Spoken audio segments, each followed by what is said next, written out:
الحمد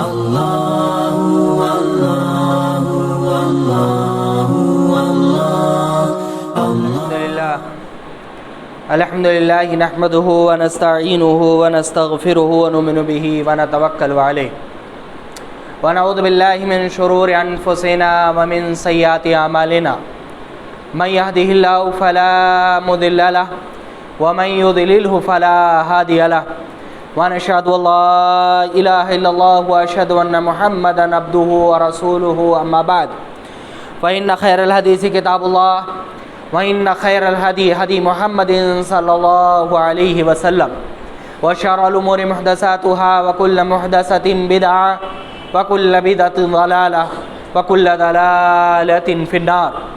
أعوذ بالله من الشيطان الرجيم. بسم الله الرحمن الرحيم. يا أيها الناس اتقوا ربكم الذي خلقكم من نفس واحدة وخلق منها زوجها وبث منهما رجالا كثيرا ونساء واتقوا الله الذي تساءلون به والأرحام إن الله كان عليكم رقيبا. يا أيها الذين آمنوا اتقوا الله حق تقاته ولا تموتن إلا وأنتم مسلمون. يا أيها الذين آمنوا اتقوا الله وقولوا قولا سديدا يصلح لكم أعمالكم ويغفر لكم ذنوبكم ومن يطع الله ورسوله فقد فاز فوزا عظيما. رب اشرح لي صدري ويسر لي أمري واحلل عقدة من لسانی یفقہوا قولی رب زدنی علما رب زدنی علما. محترم حاضرین جمعہ، دینی ملی بھائیوں، عزیز بچوں، ماں اور بہنوں، تمام قسم کی تعریف، توصیف، کبریائی، بڑائی، عظمت، بزرگی، حمد و ثنا، تحمید، تعلیل، تکبیر، سب کچھ اللہ رب العالمین کے لیے لائق اور زیبا ہے، جس نے اس دنیا فانی کے اندر پیدا کیا، ہماری ضروریات کی چیزیں مہیا کیں اور ہمیں راہ راست دکھایا. بعد درود و سلام نازل ہو انبیاء کرام کے سلسلے، بالخصوص نبی آخر الزماں، خاتم النبیین، سید المرسلین، محمد بن عبداللہ صلی اللہ علیہ وسلم پر. پروردگار، جیسے تو نے دنیا میں ہمیں آپ کے امت ہونے کا اعزاز اور شرف دیا ہے، قیامت کے دن ہمیں آپ کے جھنڈے کے نیچے جمع فرما اور آپ صلی اللہ علیہ وسلم کی شفاعت نصیب فرما. آمین. حضرات، گزشتہ کئی جمعہ سے صدر اسلام یا ابتدائے اسلام، نبی کریم صلی اللہ علیہ وسلم کی وفات کے بعد کی جو ہماری اسلامی تاریخ کا حصہ ہے، وہ ہم جاننے کی کوشش کر رہے ہیں. گزشتہ خطبہ جمعہ میں نے حضرت ابوبکر صدیق رضی اللہ تعالی عنہ کے بیماری تک کے حالات اختصار کے ساتھ اور اس پر اٹھائے جانے والے اعتراضات اور ان کے جوابات آپ کے سامنے رکھ دیے تھے. اس کے آگے کی باتیں میں آپ کے سامنے رکھنے کی کوشش کروں گا. اللہ رب العالمین ہمیں حق کو سمجھنے اور اسے اپنے دل میں اتارنے کی توفیق دے. اللہ رب العالمین ہمیں صحابہ کرام سے شدید محبت کرنے کی اور ان کے راستے پر چلنے کی توفیق دے. آمین. حضرات، حضرت ابوبکر صدیق رضی اللہ تعالیٰ عنہ خلفائے راشدین میں وہ واحد خلیفہ ہیں جن کی طبعی وفات ہوئی ہے. اس کے علاوہ خلفائے راشدین میں جو 4 اور ہیں، ایک کے سلسلے میں اختلاف ہے، حضرت حسن رضی اللہ تعالیٰ عنہ کے، بقیہ 3 کی شہادت ہوئی ہے. یہ واحد خلیفہ ہیں جو طبعی وفات ہوئی ہے جن کی. حضرت ابوبکر صدیق رضی اللہ تعالیٰ عنہ کی جب بیماری کے ایام آئے اور شدید بیمار ہوئے، بخار تھا آپ کو، نبی کریم صلی اللہ علیہ وسلم کو بھی یہی پریشانی تھی اور یہی پریشانی حضرت ابوبکر صدیق رضی اللہ تعالیٰ عنہ کو. جب بیماری آپ کی شدید ہوئی اور پریشان ہوئے تو سب سے پہلی فکر انہیں یہ ہوئی کہ میرے بعد امت کا کیا ہوگا. اگر میں اس دنیا سے چلا گیا یا اس دنیا کو چھوڑ دیا تو میرے بعد اس امت کا حال کیا ہوگا.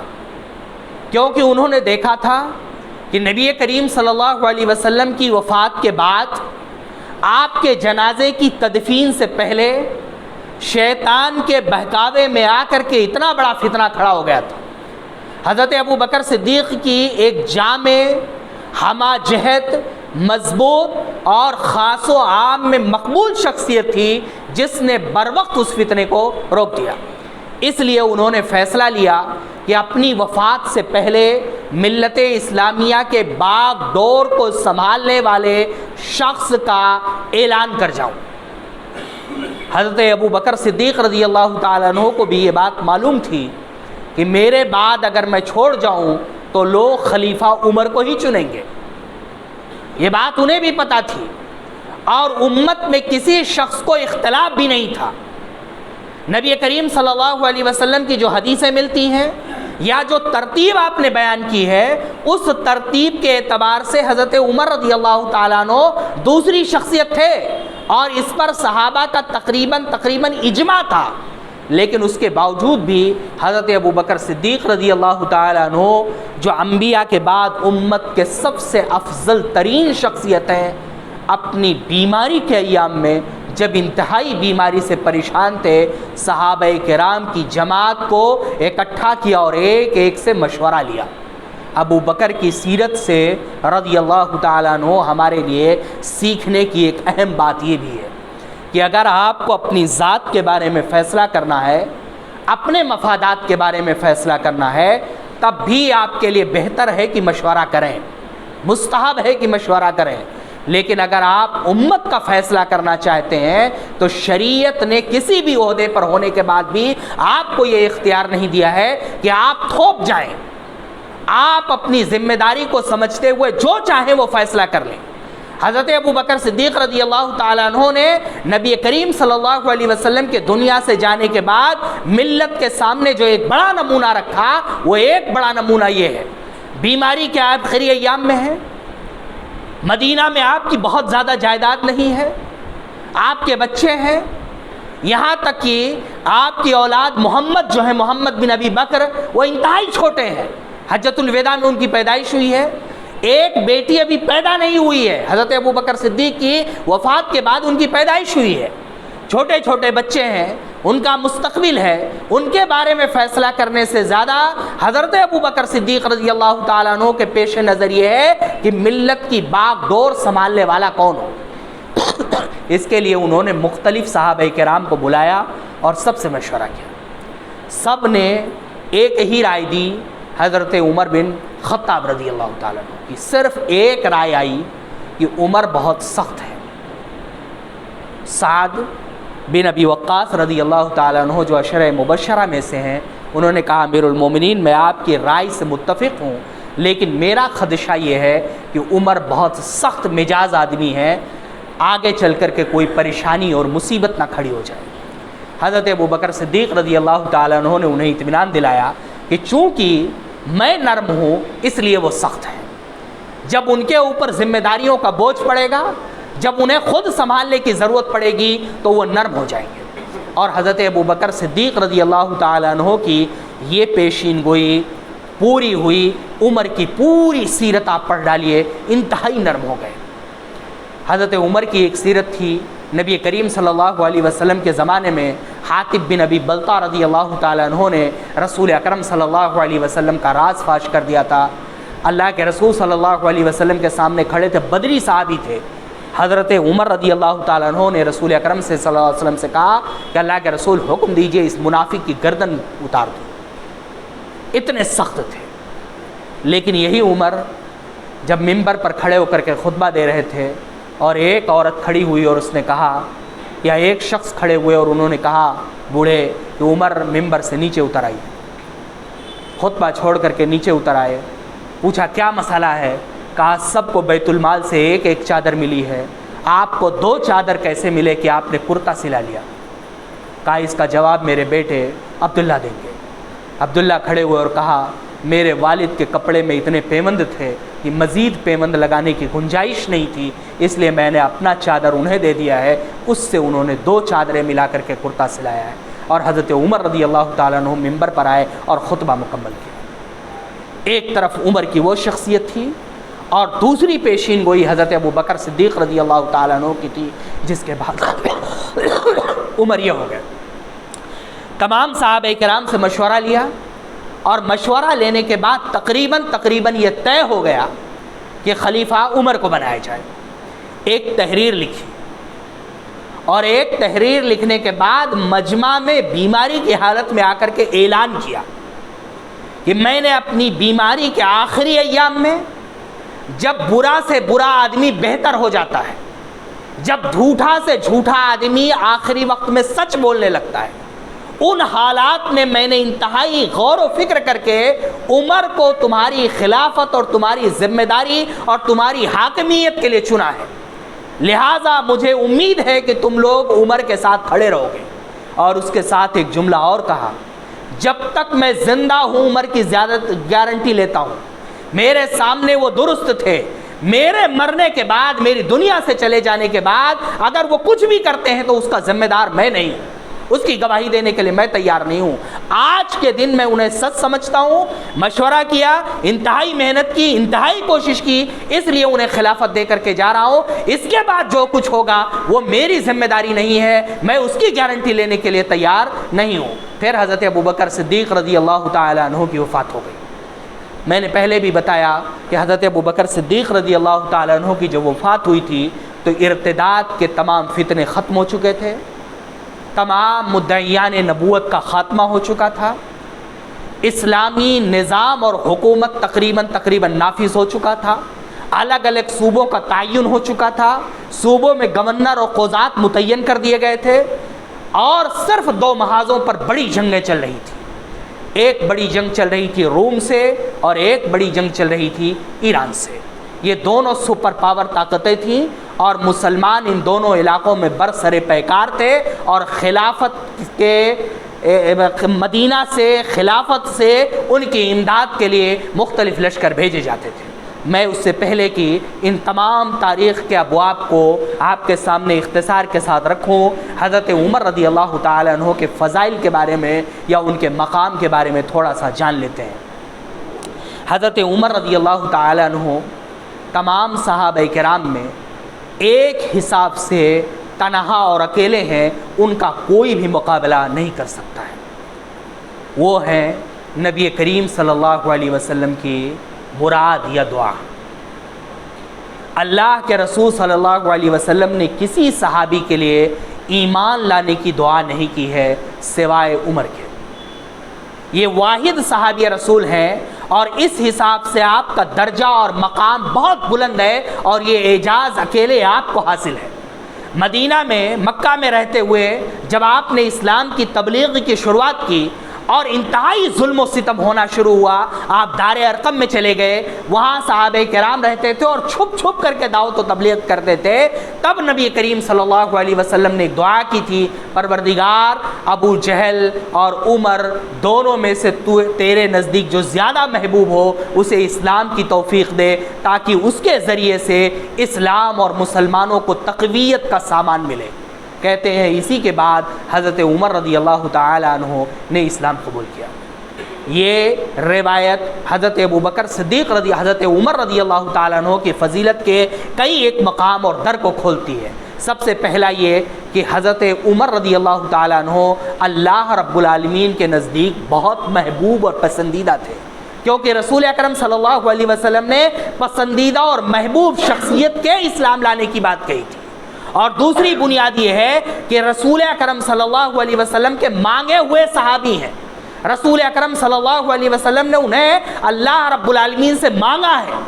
اور تیسری چیز یہ ہے کہ ان کے اسلام لانے سے مسلمانوں کو اور اسی کے ساتھ ساتھ اسلام کو ایک تقویت حاصل ہوئی۔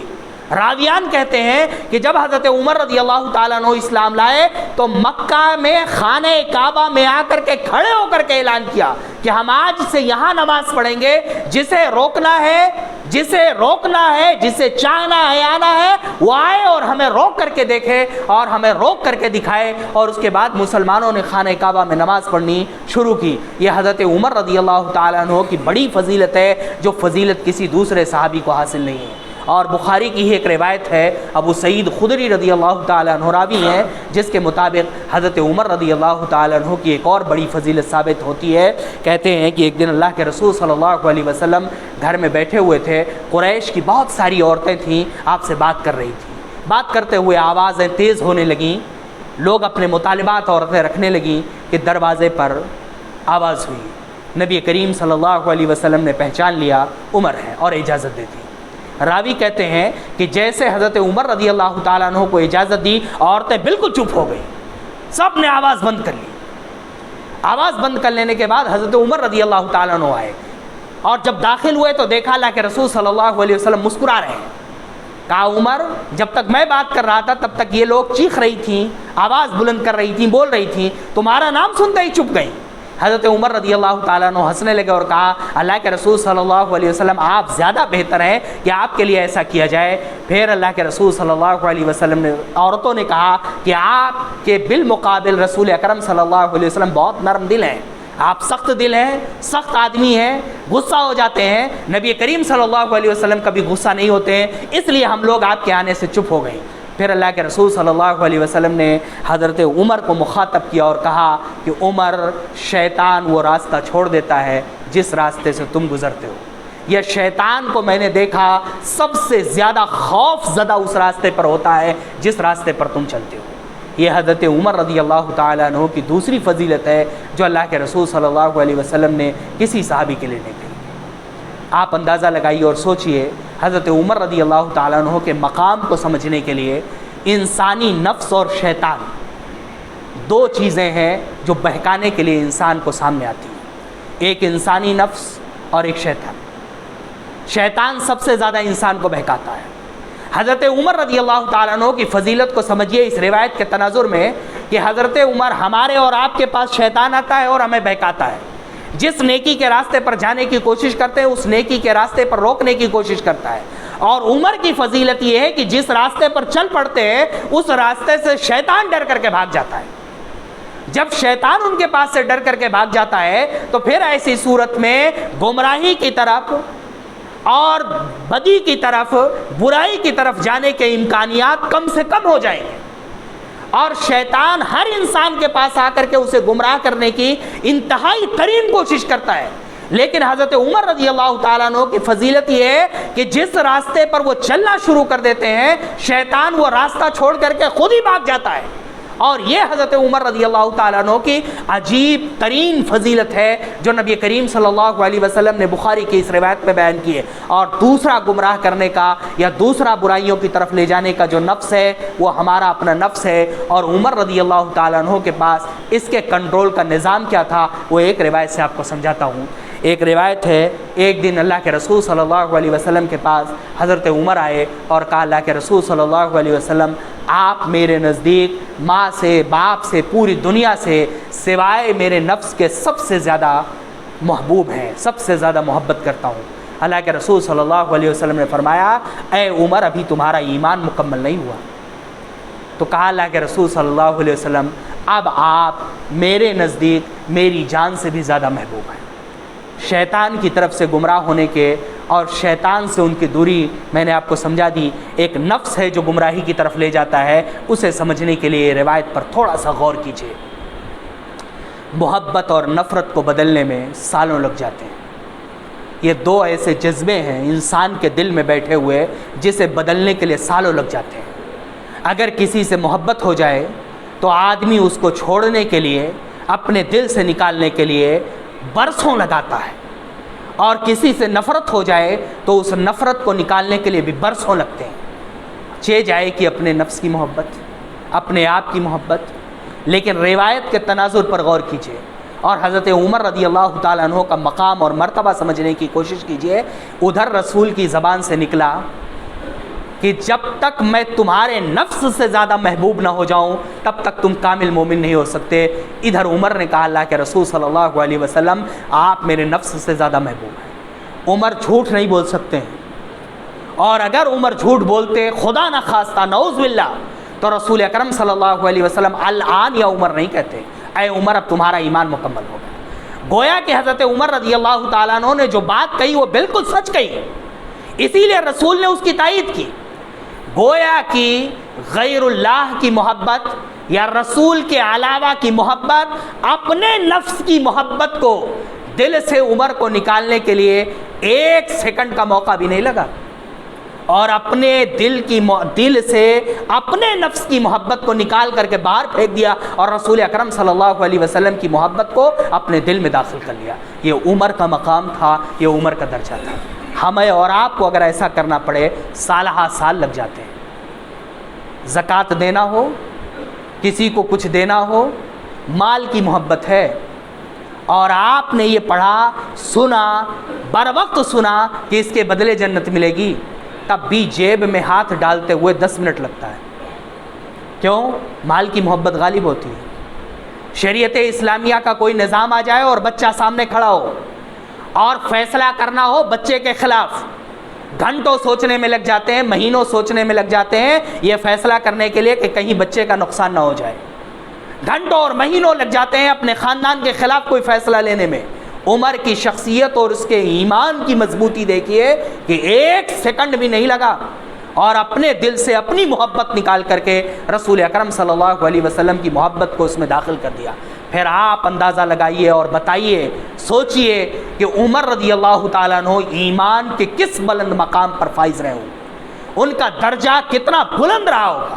ادھر رسول کی زبان سے نکلا کہ عمر اگر میں تمہاری ذات اور نفس سے زیادہ محبوب نہ ہوں تو تمہارا ایمان مکمل نہیں ہو سکتا ہے. ادھر حضرت عمر رضی اللہ تعالیٰ عنہ کی زبان سے نکلا کہ اللہ کے رسول صلی اللہ علیہ وسلم میں نے اپنے دل کی حالت کو تبدیل کر دیا، میں نے اپنے محبت کے نظام کو الٹ دیا. اے اللہ کے رسول صلی اللہ علیہ وسلم اپنی خواہشات کو میں نے تبدیل کر دیا. یہ 2 درجے ہیں اور ان 2 درجوں پر عمر رضی اللہ تعالیٰ عنہ کی فائزیت ہم نے سمجھ لی. شیطان ان سے خود ڈر کر کے بھاگ جاتا ہے اور ان کا دل، ان کا نفس، ان کے خواہشات اس طریقے سے ان کے قابو میں ہیں کہ صرف 1 سیکنڈ لگتا ہے اور محبت جیسی عظیم چیز کو وہ بھی اپنی ذات سے نکال کر کے رسول اکرم صلی اللہ علیہ وسلم کی محبت کو اپنے دل میں جگہ دے دیتے ہیں. یہ مقام ہے، یہ بلندی ہے حضرت عمر رضی اللہ تعالیٰ عنہ کو، جس کو حضرت ابو بکر صدیق رضی اللہ تعالیٰ عنہ نے اپنے بعد خلافت کی باغ ڈور سونپی تھی. اللہ رب العالمین ہم تمام لوگوں کو حضرت عمر رضی اللہ تعالیٰ عنہ جیسی محبت رسول کی دولت سے مالا مال کرے اور ہمارے دلوں میں اسے نافذ کرے. آمین. وآخر دعوانا الحمدللہ رب العالمین.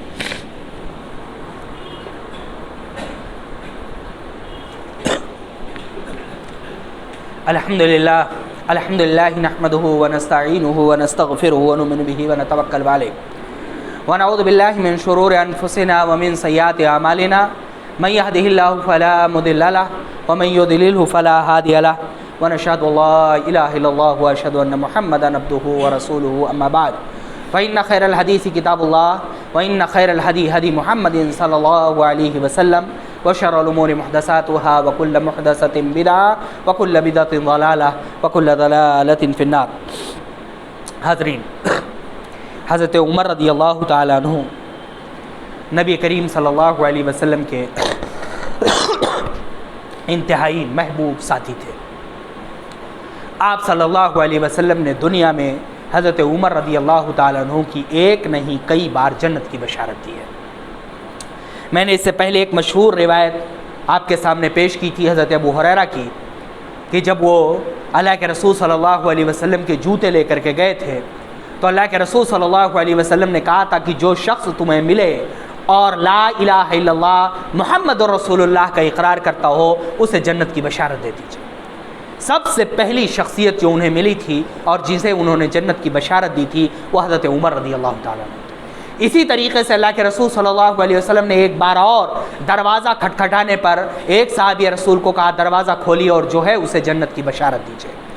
عشرہ مبشرہ کی روایت میں دوسرے نمبر پر اللہ کے رسول صلی اللہ علیہ وسلم نے جسے جنت کی بشارت دی ہے وہ حضرت عمر ہے.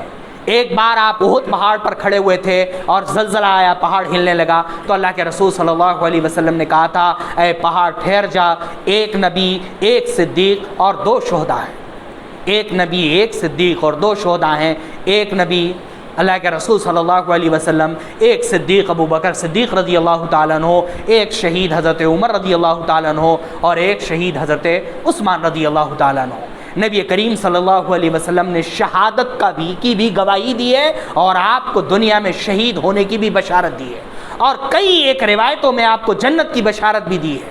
یہاں تک کہ حضرت عمر رضی اللہ تعالیٰ عنہ کا درجہ اتنا بلند ہے کہ تقریباً 4 بار انہوں نے جو خواہش کی، جس کا اظہار کیا یا جو مطالبہ کیا اللہ کے رسول صلی اللہ علیہ وسلم سے، تقریباً 4 بار قرآنی آیتیں نازل ہو کر کے حضرت عمر رضی اللہ تعالیٰ عنہ کے موقف کی تائید کی گئی ہے، اور قرآن کریم کی وہ آیتیں آج تک موجود ہیں اور پڑھی جاتی ہیں، اور وہ مسئلے بھی آج بھی موجود ہیں اور اس پر عمل کیے جاتے ہیں۔ یہ درجہ ہے، یہ مقام ہے، یہ بلندی ہے حضرت عمر رضی اللہ تعالیٰ عنہ کی۔ اور سب سے آخری بات ان کے فضیلت کے لیے جو میں بیان کرتا ہوں، کسی کے لیے رسول اکرم صلی اللہ علیہ وسلم نے نہیں کہا، اور اس سے بڑی فضیلت ہو نہیں سکتی ہے، لو کان بعدی نبی لکان عمر۔ ترمذی کی روایت ہے، علامہ البانی رحمہ اللہ نے حسن قرار دیا ہے، لو کان بعدی نبی لکان عمر، اگر میرے بعد کوئی نبی ہوتا تو وہ عمر ہوتے۔ اللہ کے رسول صلی اللہ علیہ وسلم نے تمام باتیں ختم کر دی۔ دنیا میں گمراہ ہونے کے 2 بڑے ذرائع ہیں، دونوں پر عمر کے کنٹرول کا حال آپ نے دیکھ لیا۔ شیطان بھاگ جاتا ہے اور نفس کی محبت ان کے اپنے ہاتھ میں ہے۔ نبی کریم صلی اللہ علیہ وسلم نے دنیا میں شہید ہونے کا دعویٰ کیا، شہید ہونے کی بشارت دی، اور شہداء کے بارے میں کہا جاتا ہے کہ اللہ رب العالمین کے نزدیک وہ مغفور ہوتے ہیں، بخشے بخشائے ہوتے ہیں۔ اگر وہ شہید واقعی ہیں تو وہ درجے ہوتے ہیں، کیونکہ اللہ کے رسول صلی اللہ علیہ وسلم نے ایک روایت میں فرمایا تھا کہ فضیلتیں بیان کرتے ہوئے ایک صحابی نے پوچھا، کیا اس فضیلت کے علاوہ شہید بھی نہیں ہے یا جہاد فی سبیل اللہ بھی نہیں ہے؟ تو اللہ کے رسول صلی اللہ علیہ وسلم نے کہا، صرف وہ مجاہد جو اپنے جان اور مال سے جائے اور دونوں اللہ رب العالمین کے راستے میں خرچ کر دے اور ان میں سے کچھ بھی لے کر کے نہ لوٹے۔ حضرت عمر رضی اللہ تعالیٰ عنہ کی ایک مزید ترین فضیلت ہے کہ رسول صلی اللہ علیہ وسلم نے انہیں شہید کا درجہ ان کی زندگی میں دیا ہے، گویا کہ ان کی شہادت میں شک کی گنجائش ہی نہیں بچی۔ جنت ان کے ہاتھ میں ہے مرنے سے پہلے، نفس کے کنٹرول کا یہ عالم ہے، اور قرآن کریم کی آیتیں ان کی تائید میں نازل ہوئی ہیں، اور رسول اکرم صلی اللہ علیہ وسلم کہہ رہے ہیں کہ اگر نبوت کا دروازہ نہ بند ہوتا تو میرے بعد نبوت کا دروازہ کھلتا، اگر ایک بار بھی کھلتا تو وہ صرف عمر کے لیے کھلتا۔ آپ سوچئے، بڑے بڑے صحابہ کرام موجود ہیں، ان کی موجودگی میں رسول اکرم صلی اللہ علیہ وسلم نے اس جملے کے لیے صرف ایک شخصیت کو چنا، اور اس شخصیت کا نام تھا عمر۔ لو کان بعدی نبی لکان عمر۔ یا ایک دوسری روایت میں آپ نے فرمایا کہ مجھ سے پہلی امتوں میں محدث ہوتے تھے، یا جن کے پاس وحی آتی تھی، پیغام آتے تھے، لیکن وہ نبی نہیں ہوتے تھے، صرف ان کے پاس الہام آتا تھا بنو اسرائیل میں۔ اگر میری امت میں ایسا ہوتا تو وہ عمر ہوتے۔ اگر میری امت میں نبیوں کے بعد 2 نبیوں کے بیچ کا جو فترہ ہوتا تھا، بنو اسرائیل میں کچھ اس میں فقیہ ہوا کرتے تھے جو اہم معاملات میں اللہ رب العالمین سے رابطے میں ہوتے تھے، اور ان کے پاس وحی نازل ہوتی تھی، یا فرشتہ آتا تھا، خواب نظر آتا تھا، یہ کسی اور وجہ سے بتاتے تھے۔ اللہ کے رسول صلی اللہ علیہ وسلم نے کہا، اگر وہ بند نہ کر دیا جاتا تو میرے بعد وہ درجہ عمر کا تھا، اور نبوت نہ بند کر دی جاتی تو وہ درجہ بھی عمر کا تھا۔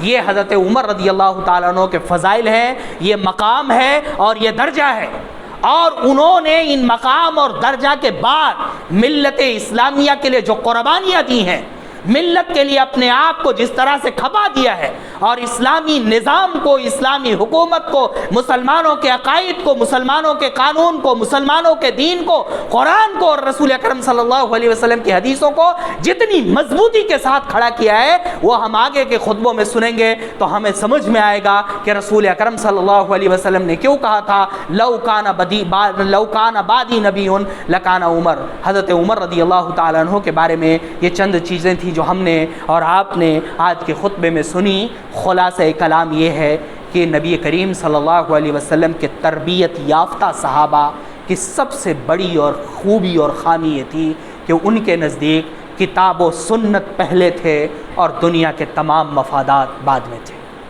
ہر ایک کے اندر یہ خاصیت پائی جاتی تھی۔ وہ معزز تھے زمانے میں مسلمہ ہو کر، اور ہم خار ہوئے تاریک قرآن ہو کر۔ ہم نے قرآن کو چھوڑ دیا اور انہوں نے قرآن کو پکڑ رکھا تھا۔ آج پوری دنیا میں ہم مسلمانوں کے جو حالات ہیں، بالخصوص اپنے ملک میں جہاں 900 سال ہم نے بلا شرکت غیر حکومت کی ہے، آج حکومت میں شراکت داری مانگ رہے ہوتے تو شرم سے ڈوب جانے کی بات تھی۔ آج اپنے ہی ملک میں ہم اپنی حفاظت مانگ رہے ہیں، اپنے آپ کے لیے حفاظت کا ذریعہ مانگ رہے ہیں۔ انتہائی شرم کی بات ہے۔ یہ سب کچھ کیوں ہوا؟ اس کی بنیادی وجہ کیا ہوئی؟ بنیادی وجہ یہ ہوئی کہ ہم نے کتاب و سنت کی پاکیزہ دعوت کو چھوڑ دیا۔ علامہ جلال الدین افغانی سے کسی نے پوچھا تھا کہ غیروں کی ترقی کا راز کیا ہے اور مسلمانوں کی تنزلی کا راز کیا ہے؟ انہوں نے کہا غیروں نے اپنا دین چھوڑ دیا جو فطرت کے عین خلاف تھا، اس لیے ترقی کر گئے، اور مسلمانوں نے اپنا دین چھوڑ دیا جو فطرت کے عین مطابق ہے، اس لیے تنزل میں چلے گئے۔ ہمارا دین عین فطرت تھا اور ہم نے اس پر عمل نہیں کیا۔ میں بارہا کہتا ہوں، حضرت عمر رضی اللہ تعالیٰ عنہ کی سیرت کے تناظر میں ایک بار پھر دہراتا ہوں کہ جب بھی ہمارے پاس شریعت اسلامیہ اور اپنے ذاتی مفاد ٹکراتے ہیں تو شرعیہ اسلام کے مفاد ہار جاتے ہیں اور ہمارے ذاتی مفاد جیت جاتے ہیں۔ کتاب اللہ جو تمام تر کامیابیوں کا مرکز ہے، جو انسانوں کو ترقی کے معراج سے اوپر لے جانے کے لیے آیا تھا، اور مسلمانوں کے لیے اس کے علاوہ کامیابی کا کوئی راستہ ہے ہی نہیں۔ مسلمانوں میں سے 10% لوگ ہیں جو رمضان کے علاوہ قرآن پڑھتے ہیں، اور ان 10% لوگوں میں سے 2% لوگ ہیں جو اسے سمجھنے کی کوشش کرتے ہیں، اور شاید پوائنٹ میں آئے وہ لوگ جو اس پر عمل کرنے کی کوشش کرتے ہیں۔ روز قرآن کریم کی تلاوت کا جو معاملہ تھا وہ بالکل ختم ہو چکا، کوئی نہیں پڑھنے کے لیے تیار ہے۔ گھروں میں عورتیں قرآن پڑھتی تھیں، وہ پڑھنے والی نہیں بچی۔ یہ قرآن کا حال ہے۔ نبی کریم صلی اللہ علیہ وسلم کی سیرت اور آپ کی سنتوں کو جاننے، اسے سمجھنے اور اسے اپنی زندگی میں نافذ کرنے کا حال اس سے بھی بدتر اور برا ہے۔ ہم اپنی آل و اولاد کو اعلیٰ تعلیم دلاتے ہیں، ہمارا مقصد کیا ہے؟ دنیا کمانا، اور یہ شریعت کی نظر میں برا بھی نہیں ہے۔ نبی کریم صلی اللہ علیہ وسلم نے نہ صرف اس کی اجازت دی ہے بلکہ اس پر زور دیا ہے، اور اپنی سیرت میں کم از کم 2 ایسے واقعے رکھ کر کے امت کو سوچنے کا پیغام دیا ہے۔ اپنے صحابی رسول کو یہودیوں کی درسگاہ میں عبرانی زبان پڑھنے کے لیے بھیجا تاکہ عبرانی زبان کی حیثیت تک اسلامی مملکت خود کفیل ہو جائے، اور کفار مکہ جو آپ پر حملہ کرنے کے لیے آئے تھے ان کی قیدیوں کو مدینہ میں حساس مقام میں رہنے کی اجازت دی تاکہ ملت اسلامیہ کے بچے لکھنے پڑھنے کے لیے خود کفیل ہو جائیں۔ شریعت اس سے نہیں روکتا ہے، لیکن شریعت تمام تر کامیابیوں کے اوپر چاہتا ہے کہ پکا اور کامل مومن ہو، کیونکہ ترقی دراصل اس راستے میں ہے اور ہم نے اسے چھوڑ دیا ہے۔ صحابہ کرام کی سیرت اور کردار بیان کرنے کا صرف ایک مقصد ہے کہ اس پیمانے میں اپنے آپ کو ڈھالنے کی کوشش کریں۔ وہ آئینہ ہیں جس آئینے میں ہماری شخصیت سنور جائے گی، اور وہ سانچے ہیں جس سانچے میں ہماری شخصیت ڈھل جائے گی، اور کل قیامت کے دن رسول اکرم صلی اللہ علیہ وسلم کے سامنے اور اللہ رب العالمین کے سامنے کھڑے ہوتے ہوئے شرم سے ڈوبیں گے نہیں، وہاں شرمندگی اٹھانے کا موقع نہیں آئے گا، اور اس کے لیے صحابہ کرام کی سیرت کو اپنے سامنے رکھنا انتہائی ضروری ہے۔ اگر اس سیرت کے علاوہ کسی سیرت میں اپنے آپ کو ڈھال لیا تو اللہ رب العالمین کے سامنے بھی شرم سے پانی پانی ہو کے کھڑے ہوں گے، اور رسول اکرم صلی اللہ علیہ وسلم سے بھی حوض کوثر پہ کس منہ سے ملاقات کر کے آپ سے حوض کوثر کا جام مانگیں گے۔ ہمارے لیے وقت ہے کہ ہم سدھر جائیں، اپنے آپ کو سدھار لیں، اور اپنی آل و اولاد کو سدھار لیں، ملت کو سدھار لیں۔ اللہ رب العالمین سدھرنے کے مواقع امتوں کو بھی، شخصیتوں کو بھی اور قوموں کو بھی 1 سے 2 مرتبہ دیتا ہے، اس سے زیادہ نہیں دیتا ہے، اور یہ ہمارے پاس مواقع ہیں تمام طرح کے خطرات کے باوجود کہ ہم اپنے آپ پر نظر ثانی کریں، غور کریں اور سمجھنے کی کوشش کریں۔ اللہ رب العالمین ہمیں کہنے سننے سے زیادہ عمل کرنے کی توفیق دے۔ اللہ رب العالمین ہم میں جو بیمار ہیں انہیں شفاء کلی عطا فرما۔ اللہ رب العالمین ہم میں جو انتقال کر گئے ہیں ان کی قبروں کو نور سے بھر دے، انہیں جنت الفردوس میں اعلیٰ سے اعلیٰ مقام دے۔ اللہ رب العالمین دنیا میں مسلمان جہاں کہیں بھی پریشان حال ہے، رب العالمین ان کی پریشانیوں کو دور فرما، غیب سے ان کی مدد کی کوئی سبیل عطا فرما۔ اللہ رب العالمین ہمیں نیک بنا، ایک بنا، ہماری صفوں میں اتحاد دے۔ اللہ رب العالمین ہمیں صحابہ کرام سے، رسول اکرم صلی اللہ علیہ وسلم سے محبت کرنے کی توفیق دے اور ان کے طریقے پر چلنے کی توفیق دے۔ اللہ رب العالمین ہمیں ہمت دے، حوصلہ دے، توفیق دے کہ ہم اپنے بزرگوں کی وراثتوں کی حفاظت کر سکیں۔ پروردگار ہمیں ہمت دے، حوصلہ دے، توفیق دے کہ ہم اپنے آئندہ آنے والی نسلوں کو دین کے لیے، ایمان کے لیے مخلص بنا سکیں۔ وآخر دعوانا الحمدللہ رب العالمین۔ اللہم صلی علی محمد وعلی آل محمد کما صلیت علی ابراہیم وعلی آل ابراہیم انک حمید مجید۔ اللہم بارک علی محمد وعلی آل محمد کما بارکت علی ابراہیم وعلی آل ابراہیم انک حمید مجید۔ ان اللہ یامرکم بالعدل والإحسان وإیتاء ذی القربى وینہی عن الفحشاء والمنکر والبغی یعظکم لعلکم تذکرون۔ اذکروا اللہ یذکرکم واستجب لکم ولذکر اللہ تعالی وأولی وأجل وأتم وأکبر۔